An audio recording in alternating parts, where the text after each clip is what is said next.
FM Live Drama.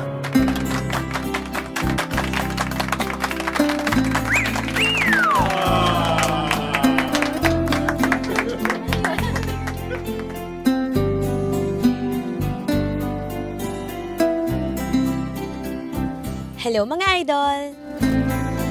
Itago niyo na lang po ako sa pangalang Michael. 28 years old, from Quezon City. Ito na siguro yung pinakamasayang season sa buhay ko. Dahil finally, papakasalan ko na yung best friend kong si Charmaine.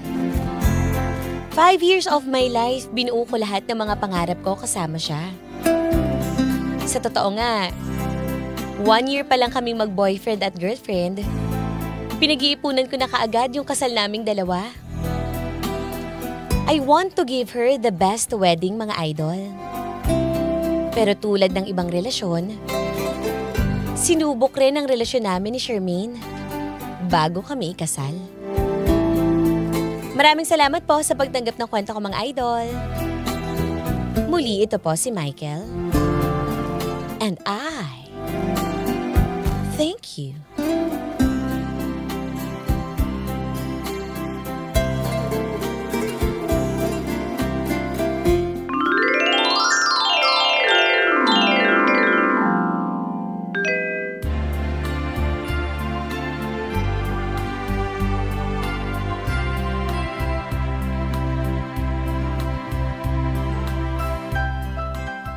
Oh, ayan ha, Michael.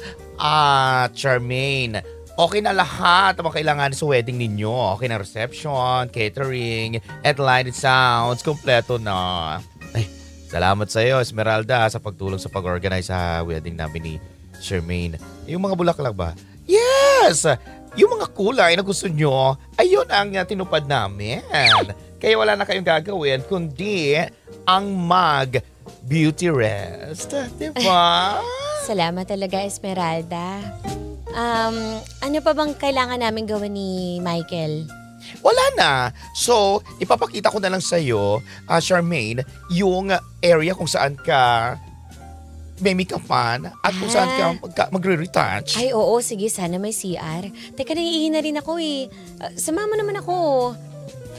Let's go. Sasamahan mo na kita. So, Michael, dyan ka muna ha. At sasamahan ko muna si Charmaine. Ikot ko muna siya sa venue. Sige, ingat kayo. Ay, naku, nakalimutan niya yung cellphone niya. Ay, salamat naman. 2 araw na lang, ikakasal na kami. This is it, pansit.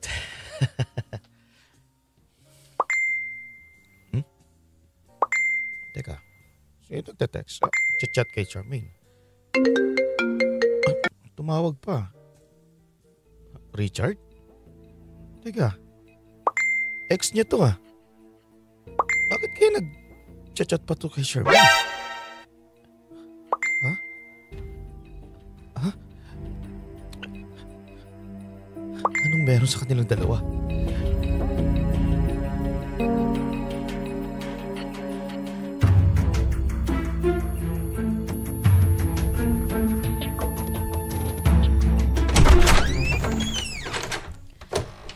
Aray ko, napagod ako. Ang dami namang ginawa ngayong araw na to.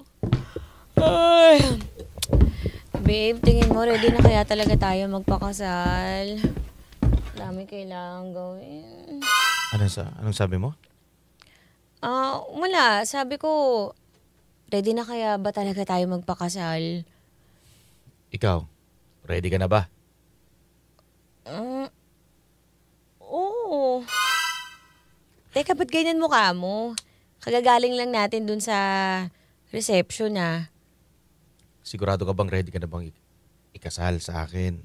Ha, Charmaine? Ano ko lang naman, parang ang bilis kasi. Tapos 2 days na lang ikakasal na tayo. Parang na-overwhelm lang talaga ako ngayon. Overwhelmed? O nagdadalawang isip ka dahil may komunikasyon pa rin kayo ng ex mong si Richard? Ano? Anong sinasabi mo, babe? Huwag ka na magmangmaangan pa, Charmaine. Huwag mo naman akong lokohin. Di naman ako pinanganak kahapon. Siguro yung... Tinignan mo ba yung cellphone ko kanina? Ganun na nga. Charmaine naman, 2 araw na lang ikakasal na tayo. Hindi mo pa ba siya titigilan? Hindi naman sa ganun. Nung nakaraan lang naman kami nagkaroon ng conversation eh. Actually, gusto lang naman talaga niya tayo i-congratulate. Yun lang yun. Tapos parang nagkausap kami, ganyan. Parang throwback lang naman yung nangyari eh. Throwback? O gusto niya pang makipagbalikan sa'yo? Nagbibiro lang naman siya. Hindi naman niya minimin yun. Charmaine, sana bago tayo kasal, maayos to. Sana hindi ito magiging problema pagkatapos ng kasal natin. Huwag ka mag-alala.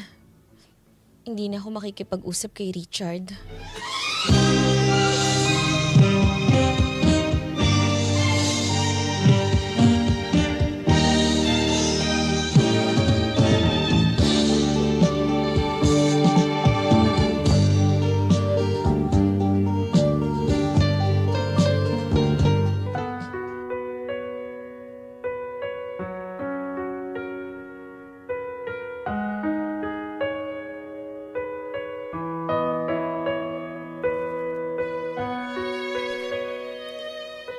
Days before the wedding, biglang gumuho yung mundo ko, mga idol. Pakiramdam ko nakatapak ako sa bubog at 1,000 suntok yung sinalo ko. Ang akala kong perfect relationship namin ni Charmaine, may nakatagong dungis pala, mga idol. Tinuloy namin yung kasal. Pero the whole wedding, halata sa mga mukha namin na hindi kami masaya. Hindi ko alam kung makakabalik pa kami ni Charmaine sa dati. Basta ang alam ko lang, mga idol, hindi niya na ako mahal.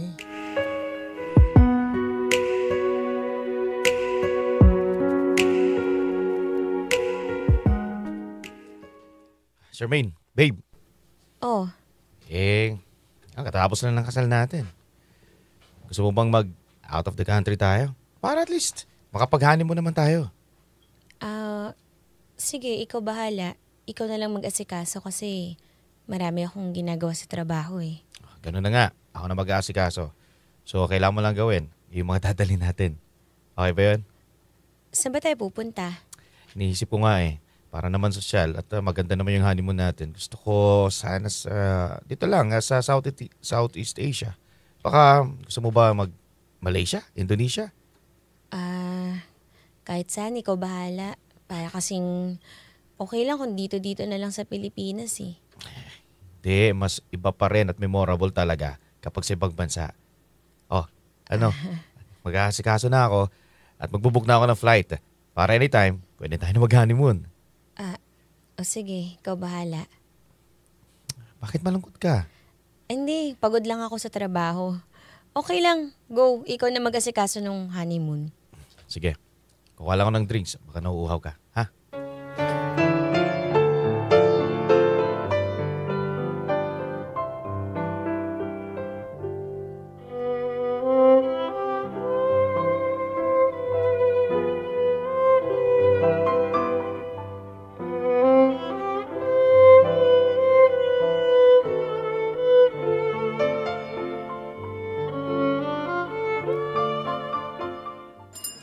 Welcome, Mr. Michael and Miss Charmaine. Yes. Welcome to Bali, Indonesia. Thank you. And for sure, you will enjoy this place.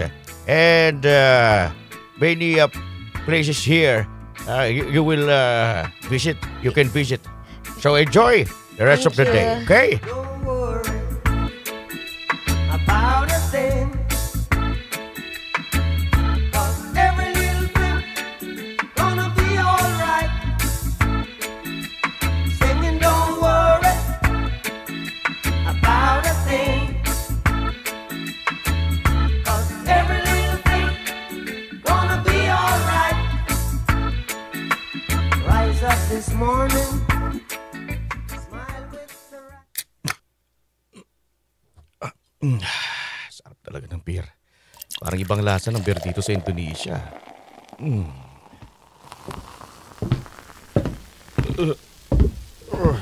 Babe. Bakit nandito lang tayo sa kwarto? Sabi mo, manonood tayo ng fireworks sa labas. Kanina nga, inaaya mo ko dun sa lighthouse, tapos ngayon hindi tayo lumalabas. Sabi mo dun tayo magdi-dinner. Bakit nandito tayo? Ba't umorder ka na lang dito? Dito na lang. Pa-room service na lang ako. Medyo nakainom na rin kasi ako eh. Kaya nga bakit ka naman uminom? Akala ko ba mamamasyal ngayong gabi? Mas gusto kong nakapagpahinga. Medyo mahaba rin yung biyahe natin mula sa Pilipinas eh. Ay, nako. Sige na nga. Matutulog na lang ako. Teka. Huwag ka munang umalis, Charmaine. Ayaw mo namang lumabas eh. Ano pang gagawin ko dito? Papanoorin ba kita uminom? Hindi naman ako umiinom. Gusto lang kitang kausapin. Ano ba? Lasing ka na nga eh. Gusto ko lang sabihin nga ang gusto ko sabihin sa'yo. Ba't ayaw mo akong pakinggan? Ayaw mo akong kausap? Ano nga yun? Di ka pa ba tinitigilan ng ex mo si Richard, ha? Ano ba, Michael? Napakatagal na nun. Sinabi ko naman sa'yo, di ba? Hindi ko na siya kinakausap. Hindi kinakausap. Paano ko malalaman? Hindi ko naman alam at hindi ko naman binubuksan yung cellphone mo. May access ka nga sa Facebook ko, di ba? Kinuha mo na lahat ng password ko, di ba? Ano ba bang gusto mong ibigay ko sa'yo? Sinasabi ko naman yung totoo eh. Alam mo, simula nung nabasa yung conversation yung dalawa, hindi na nawala sa isip ko yun. Inumulto na ako nun at tinatotroba. Alam mo ba yun, Charmaine, ha? Alam mo ba yun? Kalimutan mo na kasi yun. Nagkamali lang naman ako eh. Eka, anong bang meron sa ex mo na wala ako, ha? Ano ba? Ito ba? Ano ba, saglit? Ano ba? Sagutin mo ako! Ano mo meron dyan sa ex mo? Ba't hindi mo yung matangkiyat at hindi mo malubayan, ha? Ha? Wala! Ano wala? Ito nang honeymoon tayo, nasa isip mo pa siya. Ito ba, Charmaine?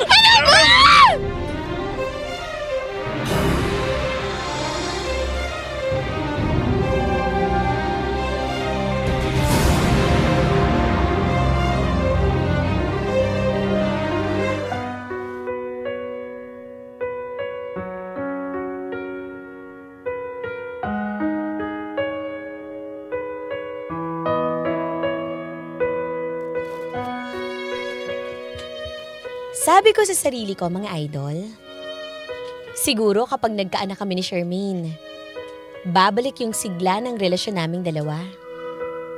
Pero kahit pala may anak kami, hindi na ako kayang tignan ni Charmaine diretso sa aking mga mata.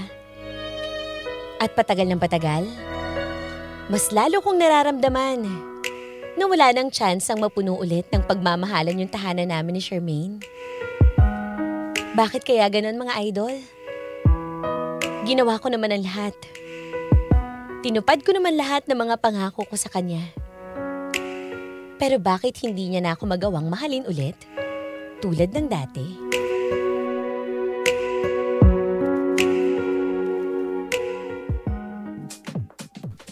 Congratulations! And kinuha mo akong ninang. Ang anak mo, Oo nga syempre. Charmaine. Malaking parte ka ng buhay namin. Kain ka lang dyan, ha? Sige, thank you. Anak! Ma! Ba't di ka pa kumakain? Bakit nandito ka lang? Mamaya na, ma. Marami pa rin kasi akong nakain kanina eh. Tsaka dito na muna ako. Ayos ka lang ba, anak? Oo, ma. Huwag mo na akong alalahanin. Sige ha. Punta ko lang dun yung mga bisita ko. Kumain ka na lang dyan, anak, ha? Uy, Charmaine! Uy! Classmate! Uy, boy! Uy, salamat sa pag-invite, ha? Hindi ko Uy, inaasahan yung invitation mo. Salamat din sa pagpunta. Layo kasi ng bahay mo eh. Pero thank you, dinala mo yung dalawa mong anak, ha? Oo nga, nag-enjoy sila doon sa garden din nyo eh. Oo. Teka, alam mo ba, nagkita kami ni paring Richard. Ha? Shh, huwag ka maingay. Baka marinig ka ng asawa ko. Oo nga pala. Sandali, dito tayo.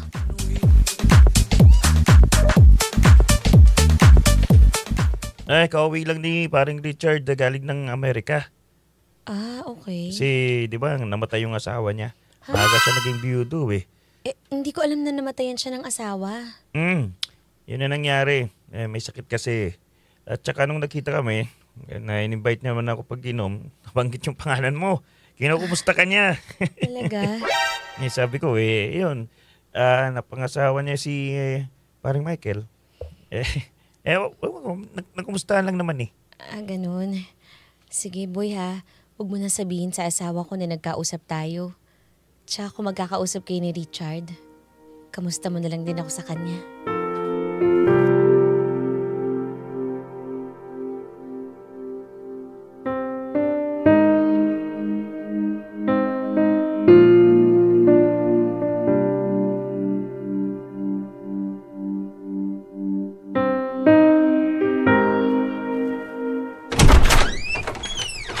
Dito na ako. Oh, ano na naman to, Michael? Nagiinom ka na naman dito sa bahay. Sinabi ko sa'yo, tigilan mo na yung alak na yan eh. Hintay kita kanina pa. Tsaka ano to? Ano tong mga gamit dito? Ba't may nakaimpako dyan? Yung mga maleta na yan. Yan na yung mga damit mo. Nandiyan na. Niligpit ko na. Ano? Ba't mo naman pinakailaman yung gamit ko? Tignan mo. Pag nalalasing ka kung anong ginagawa mo, dami ko tuloy gagawin pa. Maglilinis pa ako ng bahay. Charmaine. Siguro ito na yung panahon para sabihin ko sa'yo na minahal kita. At binigay ko sa'yo. Pinakasalan kita. At saka, pinagyan kita ng magandang buhay. Pero sa tuwing uwi ako ng bahay, pakiramdam ko, ako lang ang tao rito sa bahay. Hindi ko maramdaman yung pagmamahal mo. Ramdam ko na yon. Simula nung kinasal tayo. Kaya, Charmaine, hindi naman sana akong nagkulang sa'yo. Pero ito ng pagkakataon. Alam ko hanggang ngayon, iba yung nasa puso't isip mo. Michael, sinubukan ko naman, di ba? Pinakasalan nga kita, di ba? Pero hindi ko kaya. Hindi ko na kayang ibalik yung dating pagtingin ko sa'yo. Kasi sa totoo lang pakiramdam ko, nakakulong na ako dito sa bahay na to eh. Pakiramdam ko bilanggo na ako ng pagmamahal mo, Michael. Kaya patawarin mo ko. Sinubukan ko naman. Naiintindihan kita, Charmaine. Pero pakiusap ko lang. Sana wag mong ipagkait yung pagiging tatay ko sa mga anak natin, ha? Kaya ngayon, tanggap ko na. Kahit masakit sa dibdib ko. Charmaine, pinapalaya na kita. Michael.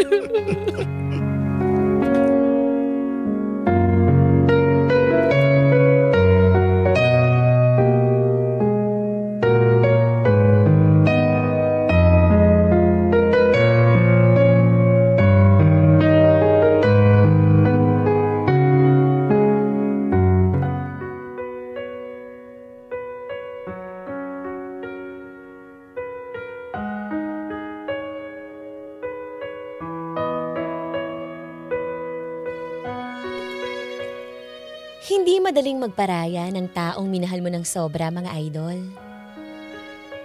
Kung magpapakatotoo nga lang ako, nung mga oras na yon, deep inside, sinasabi ko sa sarili ko na sana ako pa rin yung piliin niya. Na sana, wag niya akong iwan. Na sana, bigyan pa rin ako ng pagkakataon ni Charmaine para mahalin niya ako ulit, mga idol. Pero siguro nga ito na rin yung matagal niyang hinihintay. Ang maging malaya siya sa akin. Kaya ngayon, co-parenting na lang kami ni Charmaine. May nabuo na din kaming schedule kung kailan niya ibibigay sa akin yung anak namin. Para ako naman yung mag-aalaga sa kanya. Alam niyo, sa parang ito, mas ramdam ko na magaan yung pagtrato sa akin ni Charmaine. Gusto ko na lang talaga maging masaya para sa kanya. At maging masaya sa matagal ko nang pinagseselosan na ex niyang si Richard. Sila na rin kasi yung nagkatuluyan eh. All this time, alam kong siya talaga ang mahal ni Charmaine. Kung anong susunod para sa akin, yun ang hindi ko pa alam. Open naman ako kung ano man ang dumating para sa akin, mga idol. Basta ang alam ko lang, gagawin ko lahat para sa taong mahal na mahal ko. Maraming salamat po sa pagbasa ng kwento ko. Muli ito po si Michael. Gumagalang. Bakit nga ba ang puso pag nagmamahal na ay sadyang nakapagtataka? Ang bawat sandali lagi nang may ngiti